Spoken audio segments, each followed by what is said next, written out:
जितका आनंद देणारा, आठवणीने भरून जाणारा असतो, तितकाच अनेकदा तो प्रवास त्रासदायकही ठरतो. कधी बस चालक आणि वाहन चालकांसोबत झालेल्या वादावादीतून संताप येतो, तर कधी बाजूच्या प्रवाशांसोबत झालेल्या कटकटीतून हा प्रवास नकोसा वाटतो. अनेकदा प्रवासात बसची दुरवस्था ही आपल्या संतापाचे कारण ठरते, तर काही वेळा बसचा झालेला अपघात जीवावर बेतण्याची शक्यता असते. या सर्व अडचणींमध्ये बस प्रशासनाकडून मदतीची अपेक्षा करणे यात काहीही गैर नाही. त्यामुळेच आता एसटीच्या प्रवासात प्रवाशांना काही अडचण आल्यास त्यांनी ती तक्रार अथवा समस्या थेट आगार प्रमुखांना फोन करून सांगावी, जेणेकरून त्याचे तातडीने निराकरण होईल. अशा पद्धतीची यंत्रणा एसटी प्रशासनाकडून राबवण्यात येत आहे. त्या अनुषंगाने एसटी बसमध्ये चालकाच्या मागील बाजूस संबंधित बस ज्या आगाराची आहे त्या आगार प्रमुखांना दूरध्वनी क्रमांक तसेच तेथील स्थानक प्रमुख व कार्यशाळा अधीक्षक यांचा दूरध्वनी क्रमांक प्रसिद्ध करण्यात आला आहे. एसटी प्रवासात चालक अतिवेगाने गाडी चालवत आहे. चालक गाडी चालवताना मोबाईलवर बोलत आहे.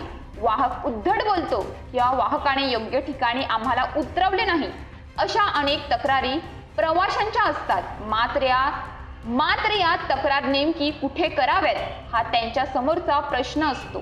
यामुळे एसटी बसेसमध्ये संबंधित आगाराचा व स्थानकाचा क्रमांक प्रसिद्ध केला असायचा, परंतु काही काळाने हे नंबर दिसेनासे झाले. त्यामुळे एसटीच्या प्रवासामध्ये काही समस्या अथवा अडचण आल्यास त्यासाठी दाद कोणाकडे मागावी हा एक मोठा प्रश्न प्रवाशांच्या समोर होता. त्यामुळे त्यांच्या सूचनेवरून एसटी महामंडळाने आता प्रत्येक बसमध्ये ती बस ज्या आगाराची आहे त्या आगार प्रमुखांचा नंबर प्रसिद्ध करण्यास सुरुवात केली आहे, जेणेकरून प्रवासादरम्यान प्रवाशांना अडचण अथवा समस्या निर्माण झाली तर त्या समस्येचे किंवा तक्रारीचे निराकरण तातडीने व्हावे, हा यामागचा उद्देश आहे.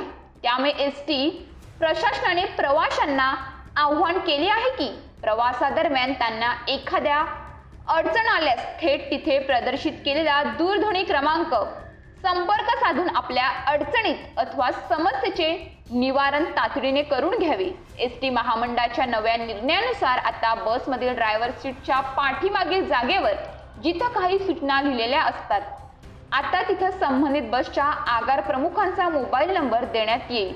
त्यामुळे प्रवाशांना प्रवासात काही अडचण आल्यास थेट आगार प्रमुखांशी संवाद साधता येणार आहे.